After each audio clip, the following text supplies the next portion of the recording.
Hello everyone, welcome back to Knock Knock AR Education. Today we are going to do the questions which have been asked in the previous year question papers of IIT JAM regarding Leibniz rule. As all of you know, yesterday we have covered the basic rule, that means what is a Leibniz rule and how do we implement in the question. So we have done few basic questions on that. So today we will see which kind of questions are being asked in the exam so that we can get an idea and we can prepare accordingly. So the first question that we will be doing today is actually one question I left for all of you as a homework, but we will see it later on. But before that, let's see what kind of questions are being regularly asked in the exam. So the first question that we will be doing today is going to be this one.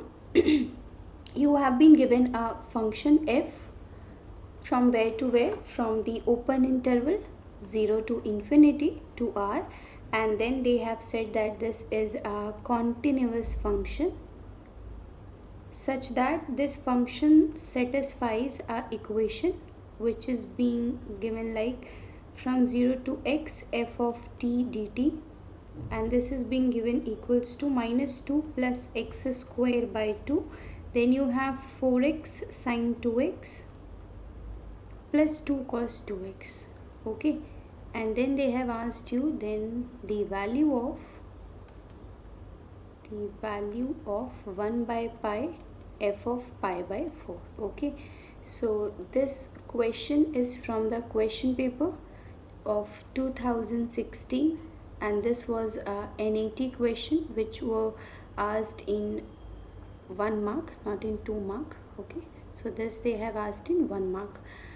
So in this question, what we have to do, we have already seen such kind of questions. That is why I have already told you that if you have attended the first lecture on Leibniz rule, it is not possible for you that you are not able to do a question which has been asked in the exam from Leibniz rule. You will be able to do that. You just have to watch the lecture carefully. So this question is from the question paper 2016 NAT, that is section C, 1 mark question. What is the question? F be a continuous function from open interval 0 to infinity to r, and they said that this function satisfies this equation where 0 to x f of t dt is equals to this expression. Then you have to find out the value of 1 by pi f of pi by 4. So obviously you have been given to evaluate f of pi by 4. It means you want f of x and then you will find it out at x is equals to pi by 4. But to find out f of x, you have to eliminate this integral sign. This is possible only when you differentiate this. So we are differentiating a definite integral. It means we will use Leibniz rule. Okay, so we will just differentiate the left hand side, and yesterday also I have told you whatever you are doing in the left hand side, you have to do it in the right hand side. So don't get confused by this, because what happens most of the time in the exam, you are doing something on the left hand side but you forget to imply the same thing on the right hand side. So here you will apply the Leibniz rule, and yesterday only I have explained you that the first term is going to be del by del x of f of t, which will obviously give us 0 value. Why? Because this is a function of t, so on partially differentiating it with respect to x, t will be treated as a constant, so its partial differentiation is going to be 0, and once we will integrate this 0, obviously we will get 0. Then we will replace t with upper limit, and then differentiation of the upper limit with respect to x minus replace t by lower limit into the differentiation of lower limit with respect to x. On the right hand side, differentiation of minus 2 is 0, differentiation of x square by 2 is going to be 2x by 2, which is x. Then we will differentiate here by using product rule. This is 4 sine 2x, then we will get what? We will get 8x cos 2x, and here we are getting again what? Minus 4 sine 2x. Okay, so you see these terms are getting cancelled out. Fine. So, and this is also 0. So we got f of x is equals to what? We got f of x is equals to x plus 8x cos 2x. Fine. Now what they have asked the value of 1 by pi f of pi by 4. So it is going to be 1 by pi f of pi by 4, that is going to be 1 by pi. Then f of pi by 4 is going to be what? X plus 8x cot x. cos x plus 8, then we have x cos 2x, and we will evaluate it at x is equals to pi by 4. So this is going to be 1 by pi, then here you will get pi by 4 plus 8 pi by 4, and here you are getting what? Cos, this is going to be pi by 2, and cos pi by 2 is what? Obviously 0. So we got pi got cancelled out, we got 1 by 4, which is what? 1 by 4 is your 0.25. 1 by 4, this is your 0.25. So the answer for this NET type question is 0.25. Okay, so it was asked in 1 mark. So this was an easy problem, and they have asked in question paper of 2016.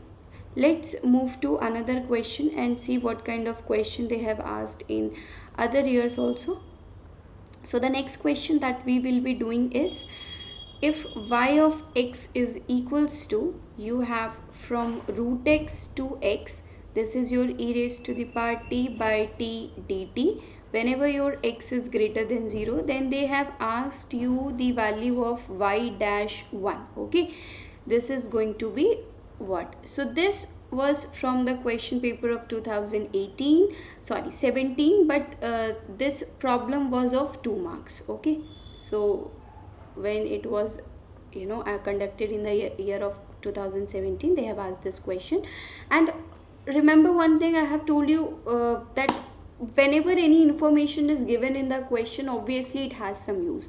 So they have mentioned your x is greater than 0. Why? Because they want to make this y as a real valued function, because we have used root x, so we want real value, that is why we have used x greater than 0.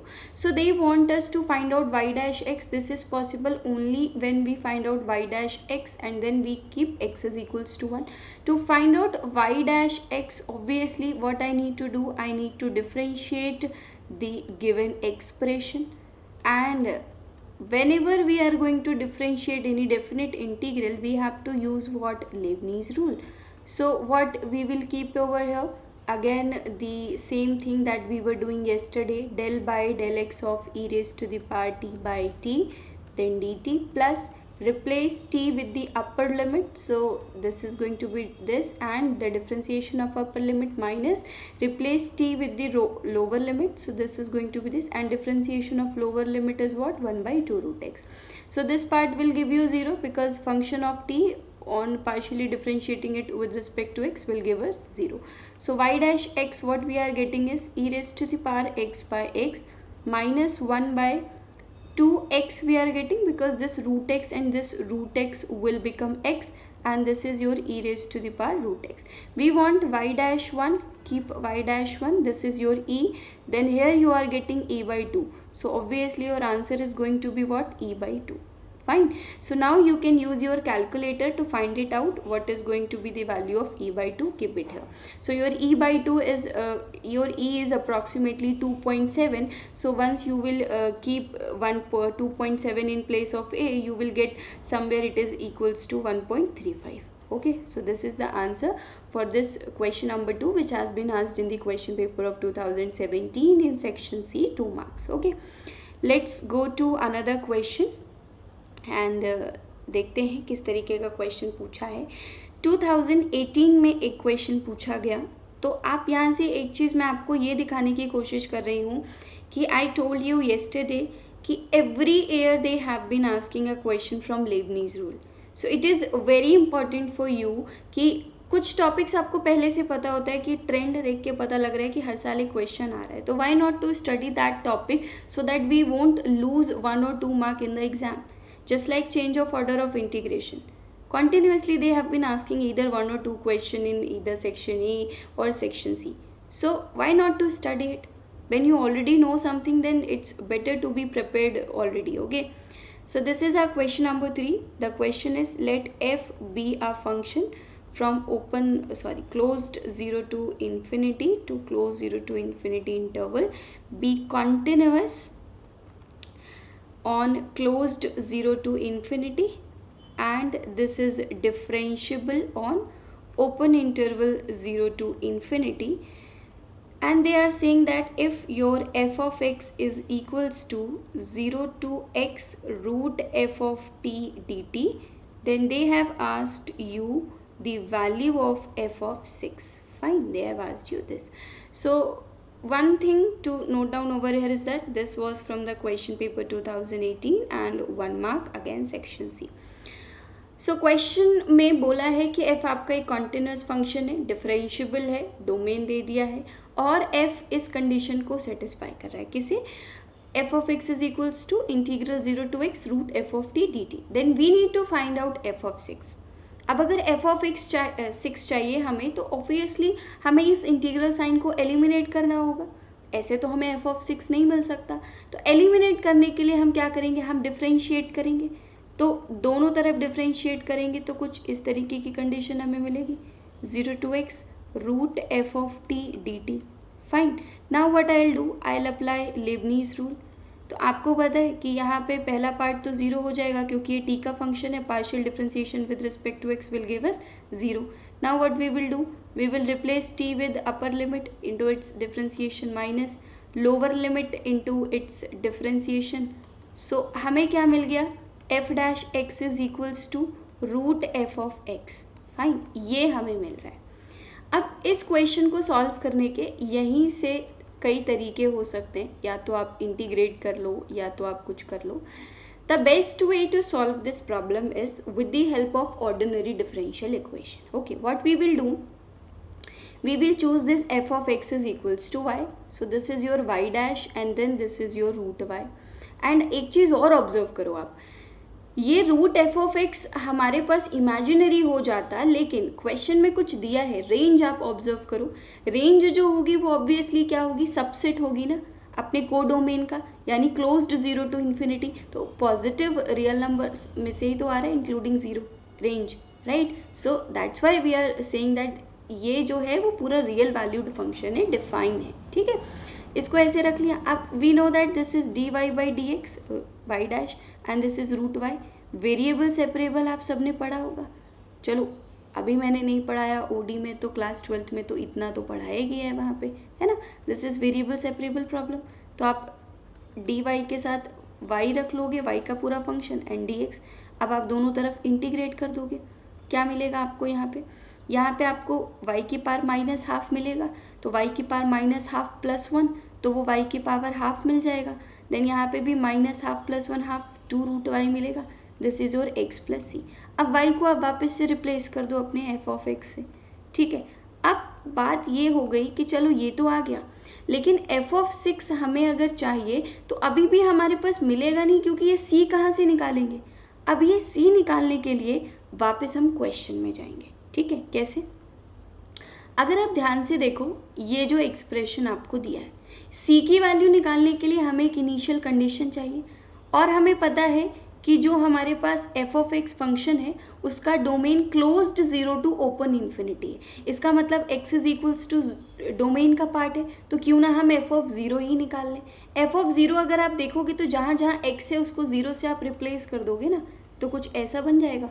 और lower limit upper limit जैसे ही same हुई तो वो integral की value 0. तो आप देखो हमें एक कंडीशन भी तो मिल गई, f of 0 is equal to 0. और अब हम उसको यहाँ इम्प्लीमेंट कर सकते हैं, f of 0 equals to 0, and we can find what? The value of c. Keep here. So this is going to be like this, 0 plus c. c is going to be equal to what? 0. So अब हम वापस से यहाँ पे रख देंगे c की value को. क्या मिल रहा है हमको? क्वेश्चन देखो कितना आसान हो गया, बस हमें इन्फॉर्मेशन ढूंढनी होती है कि किस पार्ट से हमें क्या निकालना है. So we got 2 root f of x is equals to what? x. Now we want what? We want f of 6. So we'll keep x is equals to 6 over here. So this is going to be like this, 6. So root f of 6 क्या आ गया हमारे पास? Obviously 3. तो f of 6 निकालोगे क्या आएगा? Square कर दोगे, 9 आ रहा है.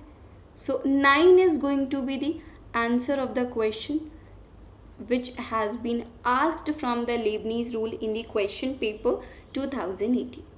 That was a very simple question. In every question you just have to understand what information is given in the question and which information has to be used in which step.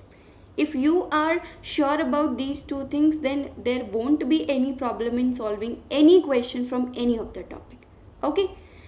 So now we will be going to our question number 4, which will be this question. which I have asked all of you as homework, and I am happy that most of you have answered it in the comment box, not like the previous videos where you have just watched the lecture and not giving answers, but this time most of you have given me answers, so I am happy for that. But let's just discuss this question, and this was from the question paper 2019, again section C 1 मार्क. तो आप एक चीज़ observe करो, Leibniz rule का question section C में ही पूछ रहे हैं और हर बार पूछ रहे हैं, बस फ़र्क इतना है कभी 1 मार्क में पूछ रहे हैं कभी 2 मार्क्स में. ठीक है, तो इस चीज़ को ध्यान में रखो. अब इस क्वेश्चन में जी ऑफ एक्स क्या दे रखा है, an integral from x minus 2 to 4x minus 5 f of t dt, where f of x is given this. Then they have asked g dash 1. So obviously g dash 1 के लिए g dash x निकालना पड़ेगा और उसको x is equals to 1 substitute कर देना पड़ेगा. तो g dash x निकालेंगे हम, तो क्या करना पड़ेगा, ऑब्वियसली राइट हैंड साइड पे हमारे पास एक डेफिनेट इंटीग्रल दे रखा है, जो हमने कंडीशंस पढ़ी थी कल लेबनीज के लिए वो सब फुलफिल हो रही हैं, तो हम वही रूल अपना लगा देंगे. तो अब आपको पता है क्या कि ये तो टी का फंक्शन है, partial differentiation with respect to x will give us 0, तो फर्स्ट पार्ट 0 हो जाएगा.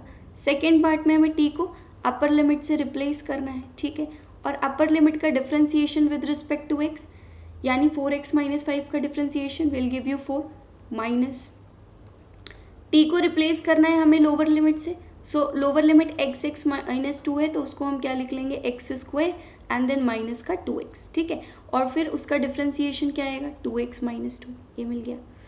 अब यहाँ से ये प्रॉब्लम आप अपने लिए कॉम्प्लिकेटेड भी बना सकते हो और आसान भी बना सकते हो.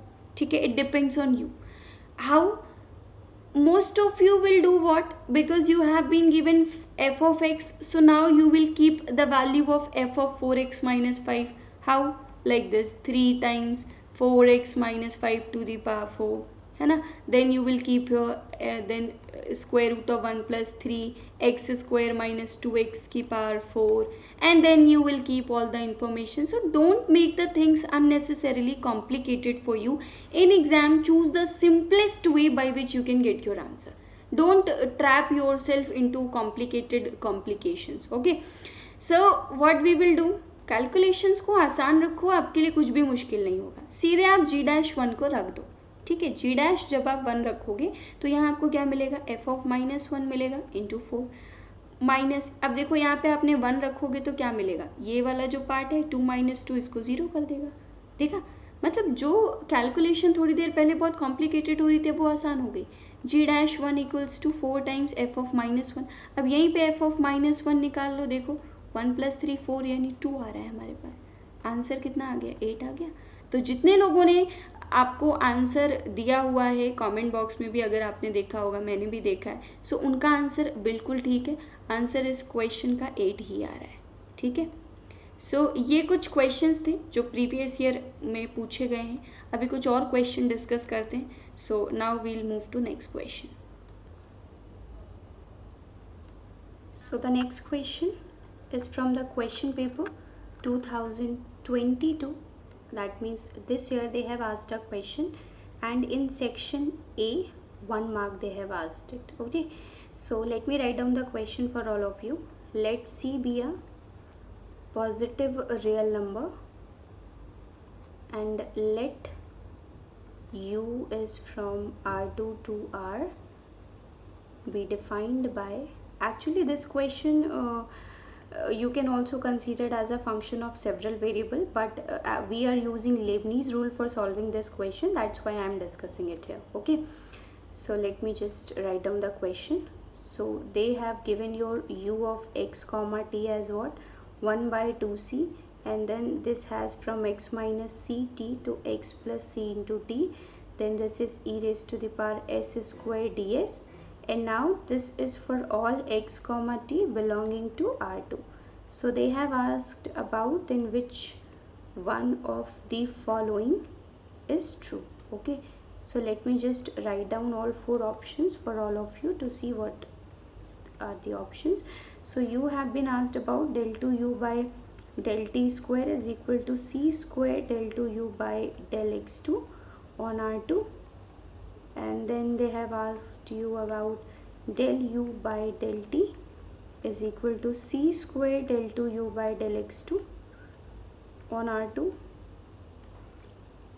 Next was del u by del t into del u by del x is equals to 0 on R2, and the D option was del 2u by del t into del x is equals to 0 on R2. Okay, so this question you can consider as function of several variable, but the rule that we will be using to solve this question is again Leibniz rule. So in all the four options, if you will see, you have to find out del u by del t, del u by del x, del 2u by del t square, and del 2u by del x2. So what we will do, we will just write down this expression that is being given to us. This is 1 by 2 into c, then it is from x minus c into t to x plus c into t, then e raised to the power s square ds. Okay, in all the four options you will see you have to find out del u by del x, and then you have to find out del u by del t. Okay, so we will find out, but you actually see if whether you want to find out del u by del x or you want to find out del u by del t, what you have to do, you are just differentiating this integral. So whenever you are differentiating any integral, what you have to do, you just have to use the Leibniz rule. But here what we are doing, that instead of the variable of only one variable, function of one variable, it is the function of two independent variables. So that is why instead of d by dx we are using del by del x, but the problem is going to be remain same. This is 1 by 2c and this is your del by del x, x minus c into t, then x plus c into t e raise to the power s square d s. अब पहले जो हम कर रहे थे x और t का function यहाँ था, यहाँ x की लिमिट थी तो d बाई डी एक्स कर रहे थे, सेम चीज़ तो यहाँ पे. अब बस t एक दूसरा वेरिएबल बन गया, t की जगह यहाँ पे s कंसीडर कर लिया गया. तो यहाँ पे हम क्या करेंगे, हम वापस से लेबनीज रूल लगा देंगे. लेकिन क्योंकि हम अब x के रिस्पेक्ट में कर रहे हैं और s एक दूसरा वेरिएबल है, तो अभी t को फिलहाल हमें देखना ही नहीं है. Okay, t will be treated just like a constant value for here, and s variable है जिसके रिस्पेक्ट में हम इंटीग्रेट कर रहे हैं और x वो वेरिएबल है जिसके रिस्पेक्ट में हम डिफरेंशिएट कर रहे हैं. तो पहला पार्ट तो हमारा जीरो हो जाएगा. क्यों जीरो हो जाएगा, क्योंकि e raise to the power s square s का फंक्शन है और उसको x के रिस्पेक्ट में पार्शियली डिफरेंशिएट करेंगे तो वो जीरो हो जाएगा. एक बार मैं लिख देती हूँ ताकि आप लोगों को समझ आ जाए. ठीक है, this is your del by del x of e raise to the power s square d s. आप शायद समझ आ जाएगा कि क्यों ये पोर्शन जो है वो ज़ीरो हो रहा है. This is your x plus c into t. Fine. अब नेक्स्ट पोर्शन में हमें क्या करना है, हमें इस s को रिप्लेस करना है अपर लिमिट से. बिल्कुल सेम वही चीज़ करेंगे जो अभी तक हम करते आए. तो ये और इसका differentiation with respect to x, partial differentiation with respect to x, तो t तो कांस्टेंट है तो वो 1 ही आ जाएगा. ठीक है, then minus lower limit x minus c into t का होल स्क्वायर, एंड देन इसका partial differentiation with respect to x क्या हो जाएगा, 1 हो जाएगा. अब आप एक चीज़ याद रखो, हर कहीं जहाँ पे भी हम d बाई डी एक्स कर रहे थे वहाँ हम डेल बाई डेल एक्स कर देंगे. जैसे हम अपर लिमिट का डिफ्रेंसिएशन लिख रहे थे, डी बी डैश एक्स लिखा था हमने वहाँ पे, यानी d b by d x. तो अब हम वो ना लिख के क्या लिखेंगे, del b by del x. सब कुछ सेम है, टी कॉन्स्टेंट है तो सी इंटू टी का पार्शियल डिफ्रेंसिएशन जीरो हो जाएगा. और ये पार्ट तो हमको जीरो दे ही रहा है, तो मतलब हमें del u by del x क्या मिल गया, del u by del x हमें मिला 1 बाई 2c, एंड यहाँ पे हमें मिलेगा e raise to the power x plus c into t का whole square minus e raise to the power x minus c into t का whole square. ये मिल गया. ठीक है, अब सिमिलर लॉजिक से अगर आप देखोगे हम del u by del t निकालेंगे. ठीक है, 1 बाई 2 इंटू सी. अब आप देखो यहाँ पे हमें डेल बाई डेल टी लिखेंगे. ठीक है, सिमिलर लॉजिक बिल्कुल यूज़ करेंगे. और अब x को कैसे डील करेंगे, now this x will be deal as a constant. तो अब हम क्या करेंगे, this is 1 by 2 into c. First part will be zero because del by del t of e raise to the power x square s square is going to be zero. अब हम क्या करेंगे, upper limit रखेंगे तो x plus c into t का whole square into, now you will see partial differentiation of the upper limit with respect to t. तो x plus c into t को जब हम partially with respect to t करेंगे तो हमें यहाँ पे c मिलेगा, क्योंकि x का जीरो हो जाएगा, x कांस्टेंट होगा, माइनस. सेम लॉजिक लगा के हमें आंसर लाना है. अब x minus c into t का partial differentiation with respect to t will give you minus c. तो ओवरऑल अगर आप देखोगे तो del u by del t आपको क्या मिला, let me write it down over here, del u by del t you are getting as, अब देखो ये सी भी कैंसिल आउट हो जाएगा, डिनोमिनेटर में एक सी रखा है, ठीक है, तो 1/2 e raise to the power x plus c into t square, और ये माइनस माइनस क्या हो जाएंगे, प्लस हो जाएंगे, e raise to the power x minus c into t square, ठीक।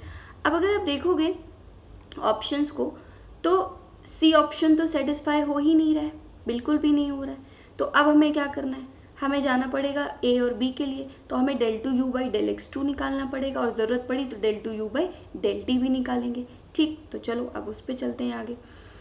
एंड डी ऑप्शन भी ठीक नहीं हो रहा है, क्योंकि अगर आप देखोगे तो अगर हम इस जिसका हमने एक्स के रिस्पेक्ट में किया उसको टी के रिस्पेक्ट में दोबारा करेंगे तो ऑब्वियसली ज़ीरो तो नहीं मिलने वाला हमको, ठीक। तो अब हम क्या करेंगे, del two u by del x two निकालेंगे, del two u by del x to.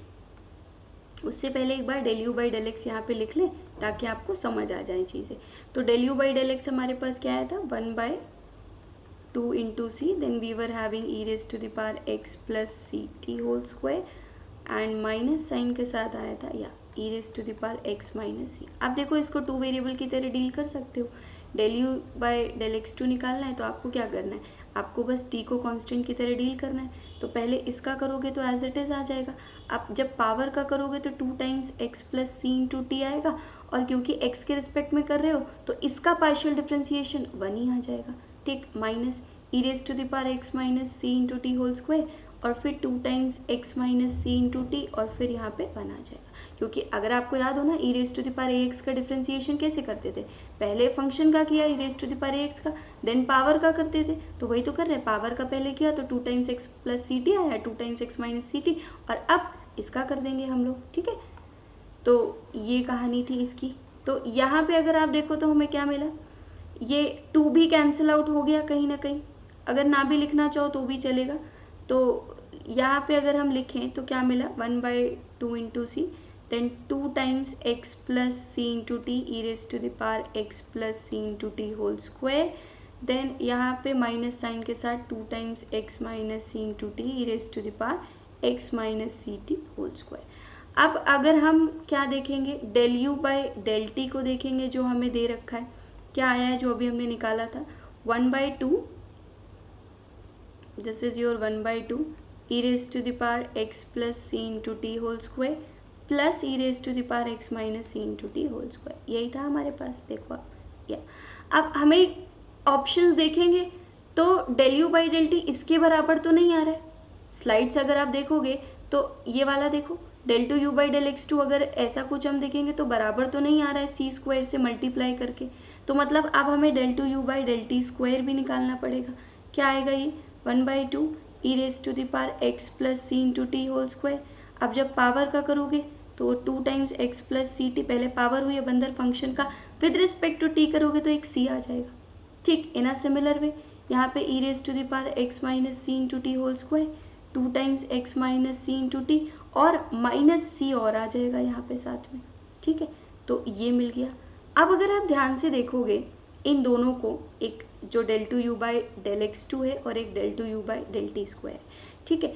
इस वाले में आपने देखा अगर del two u by del t square जो है, ये हमारे पास न्यूमरेटर में एक सी रख रहा है, बाकी सब कुछ सेम है, और ये डिनोमिनेटर में सी रख रहा है। तो अगर मैं इसको सी से मल्टीप्लाई कर दूँ, सी स्क्वायर से, किसको, del two u by del x two को, ठीक है।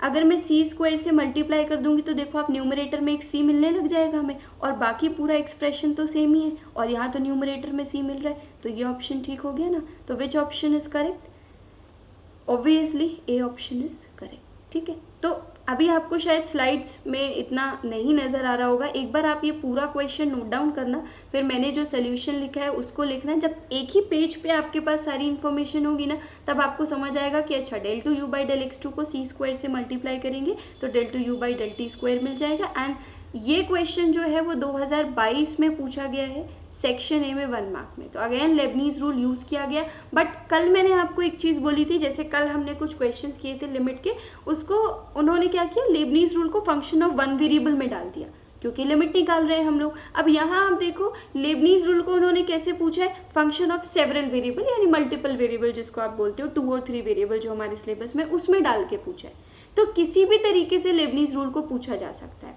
अभी जब थोड़े दिन बाद हम लोग लीनियर अलजेब्रा पढ़ेंगे तो वहाँ पे हम बेसिस एंड डायमेंशन के कुछ क्वेश्चंस पढ़ेंगे, तो वहाँ देखोगे आप कि वहाँ पे भी जो सब स्पेस दे रखा है जिसकी हमको डायमेंशन पूछी है, वहाँ पे भी हमें लेबनीज रूल यूज़ करना पड़ रहा है।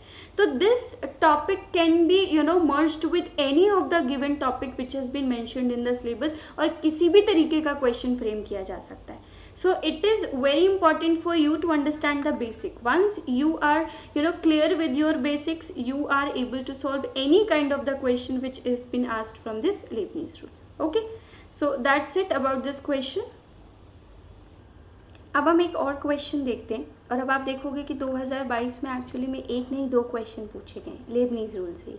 ठीक है, so the next question that we will be doing is this, and this was the last question. अगर आप ऑफिशियल क्वेश्चन पेपर देखोगे क्वेश्चन नंबर 60 था, वहाँ पे मेंशन किया गया है. So question is if f is from closed 0 to infinity and from r तक गया है. ठीक है, इसका जो कोडोमेन है वो अपने को r दिया हुआ है, and they have said that your g is from closed 0 to infinity to closed 0 to infinity are continuous functions. Okay, ये continuous functions हैं such that क्या दिया हुआ है आपको 0 से x cube plus x square f of t d T. अब शायद देखते ही आपको समझ आ गया होगा कि लिमिट्स में x को रख दिया है, इसका मतलब ही यही है क्या कि लेबनीज रूल जो है हमारे पास वो लगने वाला है. एंड आपको क्या बोला है 0 to g of x t square d t is equals to 9x plus 1 whole cube for all x belonging to closed 0 to infinity. Then the value of, they have asked you about the value of this expression f of 2 plus g of 2 plus 16 times f of 12 is equal to, okay, and rounded off to 2 decimal places पूछा. that's not a big task for all of you, वो तो आप कर लोगे, but main है question को समझना और उसकी अप्रोच जानना कि कैसे हमें इस क्वेश्चन को सॉल्व करना है. अगर आप क्वेश्चन को देखोगे तो f एंड g दो फंक्शन दिए हैं, डोमेन को डोमेन उनका डिफाइन किया गया इंडिविजुअली, कॉन्टिन्यूअस हैं दोनों, और अब आपको f of 2 plus g of 2 plus 16 f of 12 पूछा है. तो आपको पता है कि अगर आपको f ऑफ 2 चाहिए, f ऑफ 12 चाहिए, तो मतलब आपको f ऑफ x चाहिए. और f ऑफ x हमें कैसे मिलेगा, ये दिया है 0 to x cube plus x square f of t d t, right, is equals to what is this x square. So we have no option.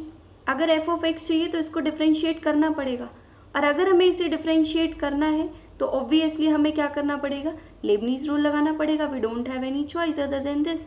तो इसको भी हमें डिफ्रेंशिएट करना पड़ेगा और एक्स स्क्वायर को भी करना पड़ेगा, क्योंकि जो भी चीज़ हम लेफ्ट साइड पे करेंगे राइट पे हमें करनी है. ठीक, अब फर्स्ट पार्ट 0 हो जाएगा क्योंकि f ऑफ टी का फंक्शन है, partial differentiation with respect to x will give you 0. तो अब हमें क्या करना है, यहाँ पे अपर लिमिट इनटू उसका डिफ्रेंशिएशन, तो क्या आएगा 3x square plus 2x minus lower limit into उसका डिफ्रेंशिएशन. ठीक, आप यहाँ देखो, यहाँ क्या आएगा 2x. तो अब अगर यहाँ देखो तो आपको क्या मिल रहा है, f of x cube plus x square, यहाँ पे मिला 3x स्क्वायर प्लस 2x. आप एक चीज़ और ऑब्जर्व करो, यहाँ पे आपका जो फंक्शन है वो close 0 to infinity to r पे है, तो इन सब चीज़ों को ध्यान में रखना. ठीक है, this is your 2x is equals to 2x. अब क्वेश्चन में आपको क्या पूछा गया था, f ऑफ 2 प्लस क्या पूछा है, g of 2, okay, g of 2 plus 16 times f of 12. I hope यही पूछा गया हो, या 16 टाइम्स f ऑफ 12. तो पहले हमें कहाँ ध्यान देना है कि f ऑफ 2 चाहिए हमें. f ऑफ 2 हमें कैसे मिलेगा, अब इस एक्सप्रेशन को अगर हम देखेंगे तो अगर मैं x की वैल्यू को 1 रख दूँ तो आप देखो 1 क्यूब प्लस 1 स्क्वायर वो f ऑफ 2 हमें दे देगा ना. यहाँ क्या मिलेगा हमें 3, this is your 2 and this is your 2. तो f ऑफ 2 की वैल्यू हमको क्या मिल गई, 2/5 मिल गई. चलो इसमें तो कोई प्रॉब्लम नहीं है अपने को. ठीक है, f ऑफ 2 आ गया. अब दूसरा हमको क्या चाहिए, 2/5. दूसरा हमें चाहिए f ऑफ 12. f ऑफ 12 कैसे मिलेगा, बस हमको ये सोचना है यहाँ पे. ठीक है, तो ऐसा क्या करें हम कि हमको f ऑफ 12 मिल जाए. तो आप देखो हमें दिया है x cube plus x square. Try करते हैं अगर हम x इज इक्वल्स टू 2 रख रहे तो 2 क्यूब प्लस 2 स्क्वायर, तो this is going to be 8 and this is going to be what 4. तो ये 12 मिल गया ना.